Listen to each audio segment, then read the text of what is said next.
News nation पर आपका स्वागत है। आपके साथ मैं हूं राकेश पांडे। सुबह के 10 बज चुके हैं और 10 बजे की शुरुआत बड़ी खबर के साथ। बड़ी खबर पश्चिम बंगाल से।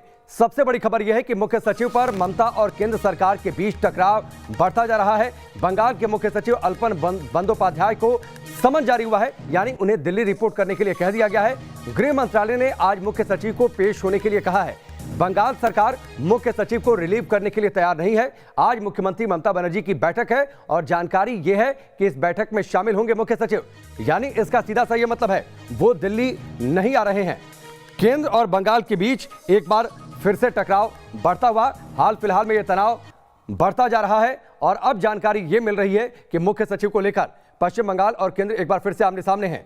अपने मुख्य सचिव के साथ ममता बनर्जी खड़ी हैं। यह दरअसल हालिया तनाव प्रधानमंत्री मोदी की उस बैठक से शुरू हुआ जिसमें वो तूफान के बाद राहत कार्यों की समीक्षा कर रहे थे। उसमें ममता बनर्जी देर से पहुंची, मुख्य सचिव अल्पन बंदोपाध्याय भी देर से पहुंचे थे और उसके बाद ये टकराव और ज्यादा आगे बढ़ गया। बाकायदा केंद्र की ओर से उन्हें दिल्ली रिपोर्ट करने के लिए कह दिया गया, लेकिन जानकारी ये मिल रही है कि अल्पन बंदोपाध्याय शायद आज दिल्ली ना आए। मुख्यमंत्री ममता बनर्जी की बैठक है और उस बैठक में वो शामिल होने जा रहे हैं। बंगाल में चुनाव प्रचार के वक्त से शुरू हुआ सियासी घमासान अब भी जारी है। केंद्र सरकार के साथ ममता बनर्जी की तनातनी लगातार बनी हुई है। केंद्र ने बंगाल के मुख्य सचिव को दिल्ली रिपोर्ट करने के लिए कहा है, लेकिन ममता के तेवर तल्ख है। तो पीएम मोदी के अपमान के बहाने बीजेपी भी ममता बनर्जी पर हमलावर है। ऐसे में देखना है कि आने वाले वक्त में यह सियासी लड़ाई क्या करवट लेती है। केंद्र वर्सेस ममता बनर्जी की लड़ाई में हर दिन नया घमासान छिड़ रहा है। प्रधानमंत्री मोदी के अपमान पर केंद्र सरकार ने बंगाल के मुख्य सचिव अल्पन बंदोपाध्याय को वापस बुलाया, तो ममता बनर्जी का केंद्र के साथ टकराव और बढ़ गया। ऐसी जानकारी मिली है कि बंगाल सरकार मुख्य सचिव को रिलीव करने को तैयार नहीं है। बताया जा रहा है कि वो सोमवार को नब्बान में मुख्यमंत्री ममता बनर्जी के नेतृत्व में होने वाली बैठक में हिस्सा लेंगे। मेरा ख्याल है कि जितनी गंभीरता से और जितनी शालीनता से और जितने कॉन्फिडेंस से वो झूठ बोलती हैं, देश में ऐसा झूठ बोलने वाला व्यक्ति मैंने आज तक नहीं देखा। दरअसल शुक्रवार को प्रधानमंत्री मोदी ने तूफान पर रिव्यू मीटिंग बुलाई थी ताकि बंगाल की जनता को हुए नुकसान का सही आकलन लगाया जा सके, लेकिन ममता बनर्जी ने आधे घंटे तक प्रधानमंत्री को इंतजार करवाया और बैठक में शामिल होने के बजाय कागजात थमाकर चली गयी। इसको लेकर ममता सवालों के घेरे में आई तो उल्टे केंद्र सरकार पर ही उन्होंने आरोप मढ़ दिया। When we reached there, then they said us, you sit in a room. We are sitting there. After 10-15 minutes, we asked that please allow us to meet Prime Minister 1 minute. Vivek Shohay, our Chief of Security Director, he asked SPG that please tell Prime Minister, convey this that CM wants to meet him only 1 minute to hand over the report of the cyclone. She will not disturb. Then they said SPG 1 hour का बाद बोलिए, अभी कुछ नहीं होगा। तूफान या फिर कोरोना से बिगड़ते हालात, ममता बनर्जी को जब जब भी प्रधानमंत्री मोदी के साथ मीटिंग के लिए बुलाया गया, उनके यही तेवर नजर आए, जिससे समझ आता है कि केंद्र के साथ ममता बनर्जी की सियासी तनातनी लगातार बढ़ रही है। Team news nation. और चलिए आपका परिचय करवाते हैं जो हमारे सहयोगी हमारे साथ जुड़े हैं और जो मेहमान हमारे साथ जुड़े हैं। रवि सिसोदिया हमारे सहयोगी जुड़ चुके हैं, तापस सेन गुप्ता कोलकाता से हमारे साथ जुड़े हैं, एनके सिंह सर वरिष्ठ पत्रकार हमारे साथ जुड़े हुए हैं। लेकिन सबसे पहले तापस मैं आपके पास आता हूं। पश्चिम बंगाल केंद्र एक बार फिर से आमने सामने है। जानकारी ये मिल रही है कि मुख्य सचिव आज ममता बनर्जी की बैठक में शामिल हो रहे हैं, बावजूद इसके कि वो दिल्ली आए।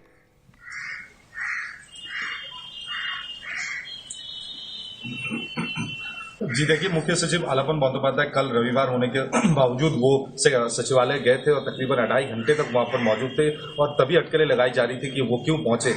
दो चीजें सामने आ रही है कि एक, वो आज जो मीटिंग है ममता बनर्जी जो रिव्यू मीटिंग करेगी साइक्लोन डिजास्टर को लेकर, उसकी तैयारी पे वो गए थे। और दूसरा ये अटकलें भी लगाए जा रहे कि वो एक रफ लेटर ड्राफ्ट वो कर चुके हैं, जो चिट्ठी आज राज्य सरकार की तरफ से भेजी जाएगी केंद्र सरकार को कि वो क्यों नहीं अल्पन बंदोपाध्याय को रिलीज कर रहे हैं। और आज अभी जो खबर हमें मिल रही है कि अल्पन बंदोपाध्याय दोपहर को 3 बजे ममता बनर्जी जो मीटिंग चेयर करेगी उस मीटिंग में वो हिस्सा लेंगे तमाम डिपार्टमेंट्स के सेक्रेटरीज के साथ, यानी वो आज दिल्ली नहीं जा रहे हैं। और आज दिन में ही एक चिट्ठी भेजने की पूरी तैयारी की गई है, जो राज्य सरकार की तरफ से केंद्र सरकार को भेजी जाएगी। तापस, इससे पहले भी इस तरीके का विवाद हुआ है, आपको याद होगा, 3 आईपीएस अधिकारियों के ट्रांसफर के आदेश को लेकर, और साथ ही डीजीपी को भी इसी तरीके से दिल्ली रिपोर्ट करने के लिए कहा गया था। पहले भी इस तरीके का विवाद अधिकारियों को लेकर हुआ है केंद्र और पश्चिम बंगाल के बीच में।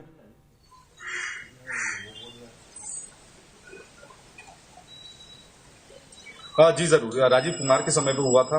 जब राजीव कुमार ममता बनर्जी जब धरने पे बैठी थी तो उस समय राजीव कुमार और बाकी 2 आईपीएस अफसर्स को उनके साथ देखा गया था। उस समय होम मिनिस्ट्री की तरफ से कड़ी कार्रवाई की गई थी, उन्हें दिल्ली रिकॉल किया गया था, लेकिन तब भी ममता बनर्जी ने उन्हें रिलीज नहीं किया था। बाद में डीजीपी को भी शो कॉज किया गया था, वो भी नहीं गए थे। जो राज्य सरकार की तरफ से जो खबर मिल रही कि सेंटर की तरफ से एक कैविएट दाखिल किया गया है, अगर सुप्रीम कोर्ट या फिर ट्राइब्यूनल में किसी तरह सेंटर मूव करती है तो राज्य सरकार भी पूरी तरह तैयार है। और इस समय जो लीगल कॉन्टेम्पलेशंस है वो भी हर तरह से एक्सप्लोर किया जा रहा है। अगर केंद्र सरकार की तरफ से हाई कोर्ट या फिर सुप्रीम कोर्ट या फिर कैट में मूव किया जाता है तो उससे डील करने के लिए इस समय राज्य सरकार भी पूरी तरह से तैयार है। यानी ठीक है तापस, आपने लीगल एक्सपर्ट की चर्चा की, इसलिए मैं एनके सिंह सर का रुख कर लेता हूं। एनके सिंह सर, अगर लीगल एक्सपर्ट पर बातचीत करें, केंद्र क्या इस तरीके का एक तरफा आदेश जारी कर सकता है किसी राज्य के मुख्य सचिव को लेकर?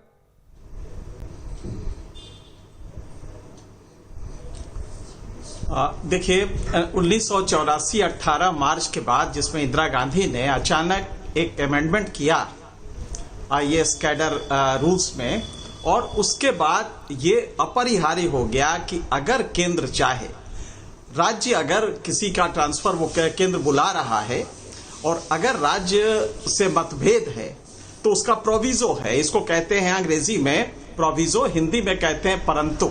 हर कानून के बाद जो होता है पैरा उसको परंतु कहते हैं। उस परंतु में है कि अगर दोनों के बीच में डिस्प्यूट होगा तो केंद्र की इच्छा प्रिवेल करेगी, मतलब वो सबसे पावरफुल होगी और वही चलेगा और राज्य को उसको ऑनर करना पड़ेगा। ये उसका अगर आप देखें रूल में 6(1) आईएएस कैडर रूल्स में ये बड़ा क्लियर है, उसका प्रोविजो बहुत साफ है कि केंद्र सरकार की इच्छा प्रिवेल करेगी। लेकिन एक छोटी सी गलती हुई है जो यहां केंद्र के लोग समझ नहीं पाए शायद। इसके लिए आपको राज्य सरकार से कंसेंट लेना था, भले वो मना कर दे। आपने गलती क्या की कि डायरेक्ट इनको रिकॉल कर दिया। तो ये जो फर्स्ट क्लॉज है जिसमें कहा गया है कि अगर केंद्र राज्य के बीच में मतभेद हो किसी अधिकारी को बुलाने, ट्रांसफर करने, कहीं और भेजने में, तो यहां पे मतभेद वाला जो पॉइंट है वो उठा ही नहीं, क्योंकि राज्य से आपने कंसेंट सीख किया ही नहीं। तो राज्य इस बात को लेकर कोर्ट ऑफ लॉ में जाएगा कि साहब मुझसे तो पूछा ही नहीं, मैं तो तैयार था देने के लिए या न देने के लिए, जो भी अपना ग्राउंड लेता। कभी भी परंतु जो अप्लाई करता है वो मेन एक्ट के प्रोविजंस फुलफिल करने के बाद करता है। तो चूंकि कन्फ्रंटेशन हुआ ही नहीं, ये एक टेक्निकल गलती केंद्र सरकार ने कर दी है। और आपके पास 3 महीना था, अभी 6 दिन पहले आपने ये परमिशन दिया है कि इनको 3 महीने का एक्सटेंशन दिया जाए। इसलिए आपके पास ममता बनर्जी से पहले पूछना था कि मैडम इनको हमें जरूरत है, आप यहां भेज दीजिए। अगर आपने पूछ लिया होता तो ये जो आपके पावर्स है जो परंतु में है कि सेंटर का विश प्रिवेल करेगा, ये अप्लाई कर जाता। लेकिन ये एक केंद्र ने गलती की है। बहरहाल परंपरा भी रही है एक लंबे समय से कि राज्य सरकार की अनुमति ली जाती है। हालांकि 84 में यह कानून बदल दिया गया, यह रूल बदल दिया गया था, इंदिरा गांधी ने 18 मार्च को बदल दिया था। लेकिन फिर भी यह अभी भी परंपरा में 2 चीजें होती हैं, एक कानून होता है और दूसरा होता है व्यवहार में क्या है। तो अभी तक ये है कि राज्य सरकार व्यवहार तो बचा नहीं ना। जिस तरीके से सियासी तनातनी केंद्र और पश्चिम बंगाल के बीच में है तो व्यवहार तो बचा नहीं है। प्रधानमंत्री मोदी की जो बैठक थी उसमें क्या हुआ वो आपको अच्छे तरीके से पता है। अल्पन बंदोपाध्याय भी देरी से पहुंचे, उसका खामियाजा उन्हें भुगतना पड़ रहा है। इसमें राकेश जी, इसमें राकेश ये एक तरफा नहीं है। राकेश ये एक तरफा नहीं है, ये दोनों तरफ से है। हम अनफॉर्चुनेटली हम एक ही साइड लेते हैं। व्यवहार इधर से भी कौन सा हुआ है? जब आप शपथ के दिन 4 मिनिस्टरों को सैंक्शन प्रोसिक्यूशन का दे देंगे और बाकी जो आपकी पार्टी में आए नहीं देंगे, तो लिहाजा जब हम लोग बोले तो बहुत ही बैलेंस होके कि नहीं गलती कहां से हुई है, दोनों तरफ से हुई है, तो हम एक को क्यों कहेंगे। ये लिहाजा बहुत सीरियस सी बात है कि इसमें टेक्निकली केंद्र सरकार के जो लोग लीगल एक्सपर्ट थे उन्होंने एक ब्लंडर ये किया है कि एक बार पूछना था, भले ममता बनर्जी शायद मुझे लगता है बेहतर तरीके से समझ रही हैं और तब आप बुला सकते थे। और इसीलिए ठीक है एनके सिंह सर, इसको शायद ममता बनर्जी बेहतर तरीके से समझ रही हैं, अल्पन बंदोपाध्याय समझ रहे हैं, और शायद जो लेटर ड्राफ्ट किया गया होगा अब उसमें किस बात का जिक्र होगा ये तो तापस बताएंगे। लेकिन रवि, दिल्ली में हलचल क्या है? आज तो अल्पन बंदोपाध्याय को आना था, केंद्र सरकार का अगला कदम क्या हो सकता है? देखिए, मैं गृह मंत्रालय के बाहर खड़ा हूं राकेश, और अभी तक जो अल्पन बंदोपाध्याय को आना जो कि पश्चिम बंगाल के मुख्य सचिव हैं वो नहीं आ रहे, हालांकि सूत्र बता रहे हैं कि वो नहीं आएंगे। दूसरी तरफ इसको लेकर राजनीति भी काफ़ी तेज हो गई है। पश्चिम बंगाल की जो दो और विपक्षी पार्टियां हैं, चाहे लेफ्ट हो या कांग्रेस हो, उन्होंने भी इस फैसले को न्यायोचित नहीं ठहराया है। उनके तरफ से भी ये कहा गया है कि जब आखिरी दिन उनका था और उसके पहले उनको एक्सटेंशन दिया गया था, और वहाँ जब महामारी चल रही है, साइक्लोन का मामला, तो ऐसे में किसी भी जो सबसे बड़ा अधिकारी उस प्रदेश का है उसको बुलाया जाना कहीं से भी न्यायोचित नहीं है। तो जरूर कहा सकता है कि ममता बनर्जी को अन्य राजनीतिक पार्टियों की तरफ से भी सपोर्ट मिल रहा है। दूसरी तरफ अगर आप देखें तो ये टकराव पहली बार नहीं हुआ। इससे पहले भी जिस तरह से जब बीजेपी के राष्ट्रीय अध्यक्ष वहां गए थे, उनकी गाड़ी पर काफिले पर हमला किया हुआ था, और उस दौरान भी 3 जो आईपीएस अधिकारी थे उनको भी दिल्ली बुलाया गया था, लेकिन ये कहा गया कि उनको राज्य सरकार से अनुमति नहीं मिली, इसलिए तो नहीं आ पाए। अभी भी ऐसा माना जा रहा है कि यही तर्क दिया जाए कि वहाँ से चूंकि रिलीव नहीं किया गया, इस चलते दिल्ली अटैच नहीं किए गए। लेकिन जरूर कहा सकता है कि अभी जो हालात है उस हालात में कई राजनीतिक पार्टियां ममता बनर्जी के साथ खड़ी होती दिख रही हैं। ठीक है, चलिए, ये सियासत है और वक्त के हिसाब से सियासत होती है। लेकिन एनके सिंह सर, अब आगे आप इस विवाद को किस ओर मुड़ता हुआ देखते हैं? क्योंकि पहले भी 3 आईपीएस अधिकारी, फिर डीजीपी का जिस तरीके से हमने पहले जिक्र किया तापस के साथ, इस पर भी केंद्र अपना स्टैंड ले चुका है, लेकिन तब ममता बनर्जी ने रिलीव नहीं किया था, फिर मामला ठंडे बस्ते में चला गया।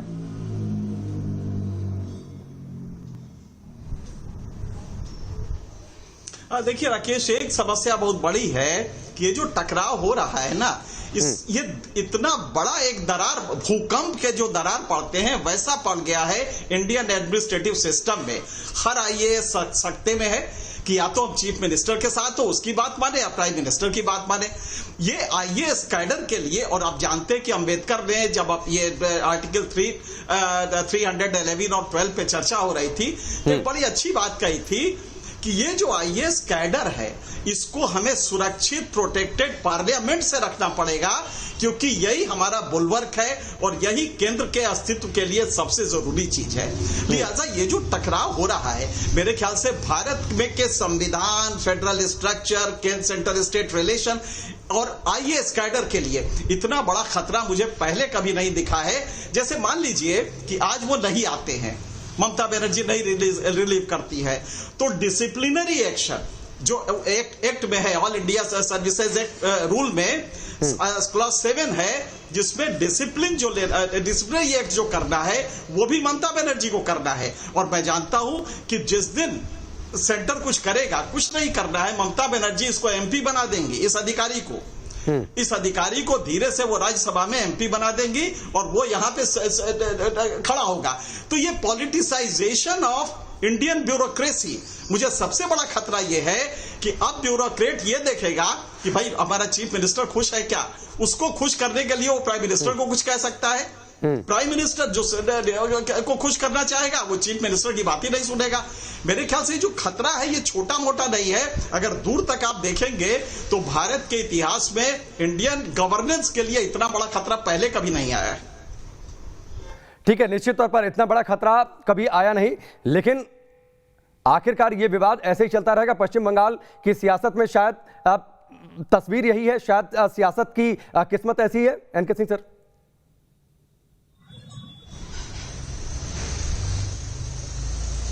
बिल्कुल यही है। कभी कभी ये देख के लगता है कि हम कहां पहुंच गए हैं, जहां पे ये कहा गया था कि साहब ये सेंटर स्टेट रिलेशन एक बड़ा पायस रिलेशन होगा। आज हम कहां पहुंच गए हैं। ममता बनर्जी रिसीव करने नहीं पहुंचेंगे देश के प्राइम मिनिस्टर को। कम से कम इतनी शालीनता तो होती है कि बाकी सब छोड़ दे, रिसीव तो कर ले आप। और मैंने कम से कम अपनी जिंदगी में 42 साल के जर्नलिज्म में 500 ऐसे देखे होंगे कि प्राइम मिनिस्टर लैंड कर रहे हैं तो गवर्नर और चीफ मिनिस्टर, अगर ऑफिशियल प्रोग्राम है तो गवर्नर भी, अगर अनऑफिशियल नहीं है तो चीफ मिनिस्टर। आमतौर पे ये दोनों तो खड़े ही रहते हैं, लेकिन अब देख रहे हैं कि नहीं, प्राइम मिनिस्टर कहीं भी जा रहा है, अगर अपोजिशन पार्टी का चीफ मिनिस्टर वो आएगा ही नहीं। तो ये मेरे ख्याल से कैसे हम आगे बढ़ेंगे। कैसे सेंटर लेकिन इन सबके बीच जो चिंता है, एनके सिंह सर, आपने थोड़ी देर पहले जिक्र किया कि जो एडमिनिस्ट्रेटिव कैडर है उसका राजनीतिकरण हो रहा है, ये एक चिंता वाली बात है। लेकिन मैं एक और चिंता देखता हूं, तूफान का असर अभी पूरी तरीके से समाप्त नहीं हुआ। पश्चिम बंगाल में कई इलाकों में ज्यादा तबाही मची है, कोरोना अभी सामने है, जो राहत कार्य चल रहे थे, कोरोना के खिलाफ स्ट्रेटजी क्या होगी, इन सबको लेकर मुख्य सचिव के पास बड़ी जिम्मेदारी थी। तो कैडर इससे भी तो प्रभावित हो रहा है, राज्य की जनता इससे भी तो प्रभावित हो रही है।